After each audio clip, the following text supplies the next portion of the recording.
लक्ष्य अगर हमें पाना है, तनाव को दूर भगाना है। लक्ष्य अगर हमें पाना है, तनाव को दूर भगाना है। परीक्षा से ना घबराना है, आगे बढ़ते जाना है। परीक्षा से ना घबराना है, आगे बढ़ते जाना है। इच्छित फल अगर ना पाए तो और भी जोर लगाना है। लक्ष्य अगर हमें पाना है, तनाव को दूर भगाना है। लक्ष्य अगर हमें पाना है, तनाव को दूर भगाना है।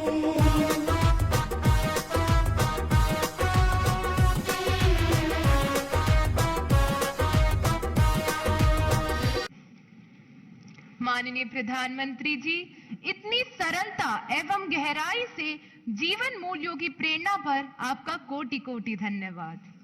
माननीय प्रधानमंत्री जी, परीक्षा पर चर्चा 2023 के अंतिम प्रश्न के लिए मैं आमंत्रित कर रही हूं दिल्ली से श्रीमती सुमन मिश्रा, जो कि एक अभिभावक है।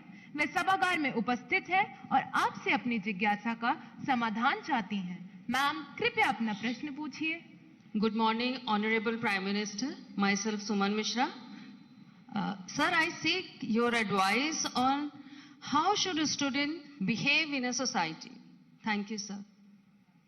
धन्यवाद मैम। माननीय प्रधानमंत्री जी।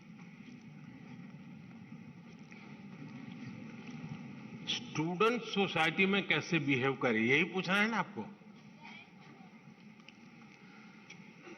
मैं समझता हूं कि इसको थोड़ा अलग दायरे में रखना चाहिए। हम किस सोसाइटी की बात करते हैं? जो हमारा सर्कल है, वो जिनके बीच हम बैठते उठते हैं, कभी अच्छी बुरी बातों में टाइम बिताते हैं, टेलीफोन पर घंटे बिता देते हैं। अगर उस लिमिटेड वर्तुल की बात करते हैं तो आप बच्चे को जैसा कहोगे वैसा, भाई यहाँ जूते पहन करके आओ, यहाँ जूते निकालो, यहाँ इस ढंग से व्यवहार करो, यहाँ उस ढंग से करो, ऐसा आप कह सकते हैं। लेकिन हकीकत यह है कि उसको एक घर के दायरे में बंद नहीं रखना है। उसको समाज में जितना व्यापक उसका विस्तार होने देना चाहिए। मैंने तो कभी कहा था, शायद परीक्षा पे चर्चा पे ही कहा, कहीं और कहा मुझे याद नहीं है। मैंने कहा था कि 10वीं 12वीं की एग्जाम के बाद कभी बच्चे को पहले अपने स्टेट में उसको कहोगे, लो ये पैसे तुम्हें इतना देते हूं और 5 दिन के लिए तुम इतनी जगह पे घूम करके वापस आओ और वहां के फोटो, वहां का वर्णन सब लिख करके ले आओ। फेंको उसको हिम्मत के साथ। आप देखिए, वो बच्चा बहुत कुछ सीख करके आएगा, जीवन को जान करके, उसमें विश्वास बढ़ेगा। फिर वो आपको ये नहीं चिल्लाएगा। और 12वीं का है तो उसको कहो तुम राज्य के बाहर जाकर के हो आओ, देखिए ये इतने पैसे हैं, ट्रेन में जाना है, विदाउट रिजर्वेशन जाना है, सामान इतना होगा, ये तुझे खाना दे दिया है, जाओ इतनी चीजें देख करके आओ और आकर के सबको समझाओ। आपने सचमुच में अपने बच्चों का ट्रायल लेते रहना चाहिए। उनको समाज के भिन्न भिन्न वर्गों में जाने के लिए प्रेरित करना चाहिए। उसको कभी पूछना चाहिए कि भाई तुम्हारी स्कूल में इस बच्चे ने इस बार कबड्डी में अच्छा खेला था, तुम उसको मिले क्या? जाओ उसके घर जाके मिल के आ जाओ। फलाने बच्चे ने विज्ञान मेले में अच्छा काम किया था, तुम जाकर के मिल के आए क्या? अरे जाओ जरा मिल करके आओ। उसको उसका विस्तार करने का उसको आपको अवसर देना चाहिए। उसको आप ऐसा करना चाहिए, वैसा करना चाहिए, ये करना चाहिए, वो नहीं करना चाहिए, कृपा करके उसको बंधनों में मत बांधिए। आप मुझे बताइए, कोई ये फरमान निकाले कि अब पतंगों को, पतंगे बोलते हैं ना, है? पतंगों को यूनिफॉर्म पहनाएंगे तो क्या होगा? क्या होगा? कोई लॉजिक है क्या? हमें बच्चों का विस्तार होने देना चाहिए। उनको नए नए दायरे में ले जाना चाहिए, मिलवाना चाहिए, कभी हमें भी ले जाना चाहिए उसको। हमारे यहाँ छुट्टियों में रहता था कि मामा के घर जाना, फलानी जगह पे जाना। ये क्यों होता था? इसका अपना एक आनंद होता है, उसके एक संस्कार होते हैं, एक जीवन की रचना बनती है। हम अपने दायरे में बच्चों को बंद मत करें। हम जितना ज्यादा उनका दायरा बढ़ाएंगे, हाँ, हमारा ध्यान रहना चाहिए।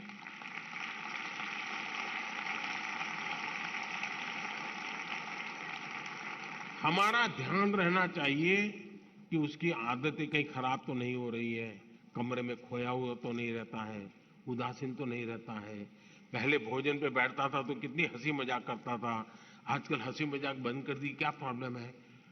माँ बाप को तुरंत स्पार्क होना चाहिए। ये तब होता है जब बच्चों को वो एक अमानत के रूप में ईश्वर ने उसको एक अमानत दी है, इस अमानत का संरक्षण संवर्धन उसका दायित्व है। ये भाव अगर होता है तो परिणाम अच्छे आते हैं। ये भाव अगर होता है मेरा बेटा है, मैं कहूंगा वही करेगा, मैं ऐसा था इसलिए तुझे ऐसा बनना है, मेरी जिंदगी में ऐसा था तेरी जिंदगी में ऐसा होगा, तो फिर बात बिगड़ जाती है। और इसलिए आवश्यकता यही है कि खुलेपन से हमें समाज के विस्तार की तरफ उसको ले जाने का प्रयास करना चाहिए, उसको जीवन की भिन्न भिन्न चीजों में जुड़ने के लिए प्रेरित करना चाहिए। मैं तो कभी कहूंगा कि मान लीजिए आपके यहाँ वो सांप छुछुंदर वाले लोग आते हैं, कभी बच्चे को कहो भाई तुम जाओ इसके साथ बात करो, वो कहाँ का रहने वाला है, कहाँ से निकला, इस धंधे में कैसे आ गया, क्यों सीखा, चलो मुझे समझाओ, वो उसको पूछ करके आओ। उसकी संवेदनाएं जग जाएगी जी, वो क्यों ये काम कर रहा है, जानना सीखना सहज बन जाएगा। कोशिश करनी चाहिए कि आपके बच्चों का विस्तार ज्यादा हो, वो बंधनों में न बन जाए, उसको खुला आसमान दीजिए, आप उसको अवसर दीजिए, वो समाज में ताकत बन के उभरेगा। बहुत बहुत धन्यवाद।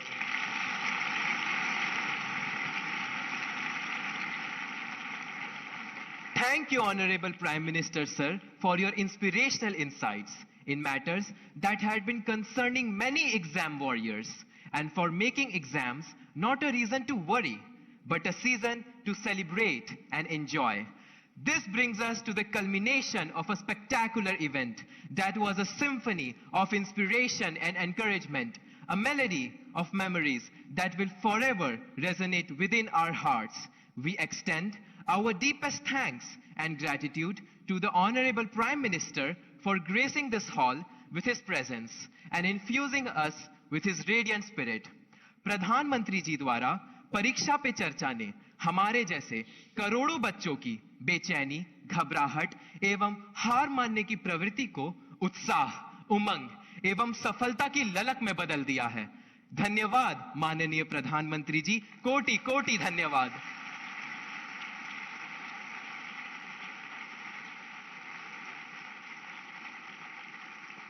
आप सबका भी बहुत बहुत धन्यवाद।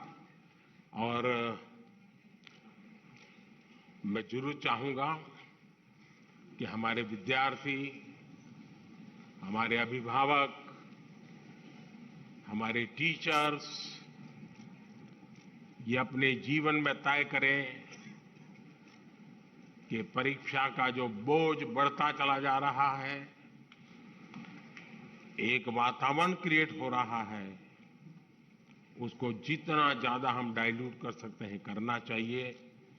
जीवन का उसको सहज हिस्सा बना देना चाहिए, जीवन का एक सहज क्रम बना देना चाहिए। अगर ये करेंगे तो परीक्षा अपने आप में एक उत्सव बन जाएगी। हर परीक्षार्थी का जीवन उमंग से भर जाएगा और ये उमंग उत्कर्ष की गारंटी होता है। उस उत्कर्ष की गारंटी उमंग में है। उस उमंग को लेकर के आप चलें, यही मेरी आपको शुभकामनाएं हैं। बहुत बहुत धन्यवाद।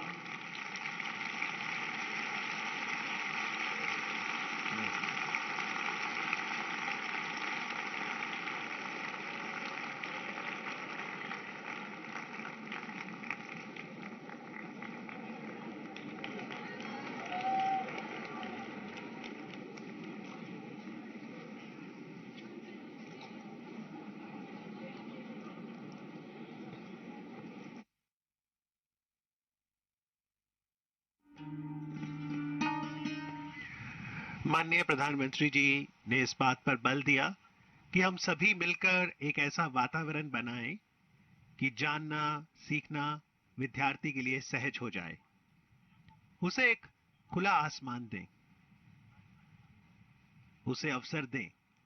और इस समय परीक्षा पे चर्चा 2023 के अंतर्गत अपने संबोधन और विद्यार्थियों के सवाल के बाद उनसे बातचीत करते हुए माननीय प्रधानमंत्री सभी मिलकर एक ऐसा वातावरण बनाए कि जानना, सीखना विद्यार्थी के लिए सहज हो जाए।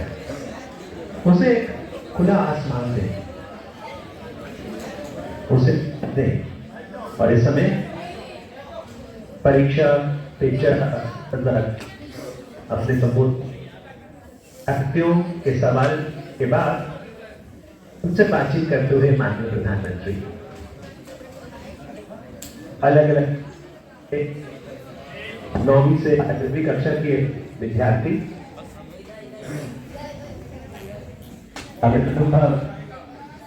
प्रधानमंत्री जी से साझा करते हुए और आज बहुत से रोजमर्रा के उदाहरण से जीवन से जुड़े मूल्य प्रधानमंत्री जी ने विद्यार्थियों के साथ साझा किए। और हमने देखा न केवल स्टूडेंट्स बल्कि पेरेंट्स और टीचर्स भी लक्ष्य अगर हमें पाना है, तनाव को दूर भगाना है। लक्ष्य अगर हमें पाना है, तनाव को दूर भगाना है। परीक्षा से ना घबराना है, आगे बढ़ते जाना है। परीक्षा से ना घबराना है, आगे बढ़ते जाना है। इच्छित फल अगर ना पाए तो और भी जोर लगाना है। लक्ष्य अगर हमें पाना है, तनाव को दूर भगाना है। प्रधानमंत्री जी ने कहा कि जैसे फसल की दो का रिजल्ट आते हैं तो उसे शक्ति का नहीं आराम से सुलझाया जाता है। एक पत्ता है तो ऑरेंज है, उसे बहुत परीक्षा करते हैं। उसी तरह से विद्यार्थियों के बीच करता है, खुलकर कर लो चर्चा। लेकिन हमें जब भी आए परीक्षा, खुलकर कर लो चर्चा। उत्सव इसको हर किसी के लिए अलग है। जब करे को परिचा, उत्सव इसको मानो। जब करे को परिचा, समय की रेत पे छोड़ निशानी दुनिया को समझाना है। और ऐसा करना तो ऊर्जा जो ताकत और महसूस की जा सकती है, इस पल को वो अपने चेहरे पे कैद कर ले। लेकिन जहाँ तक डिजिटल बनाने की बात है तो जरूर सोशल मीडिया पे फोटो भी दिखेगी आपको। पर काफी सारे जैसे उपवास का एक प्रक्रिया है, इसी तरह से क्या हम किसी का खास नहीं कर सकते कि सप्ताह में कैसे हम अपने को कलम की धार से लिख कर सोचो कल को नया बनाना है। लक्ष्य अगर हमें पाना है, लक्ष्य अगर हमें पाना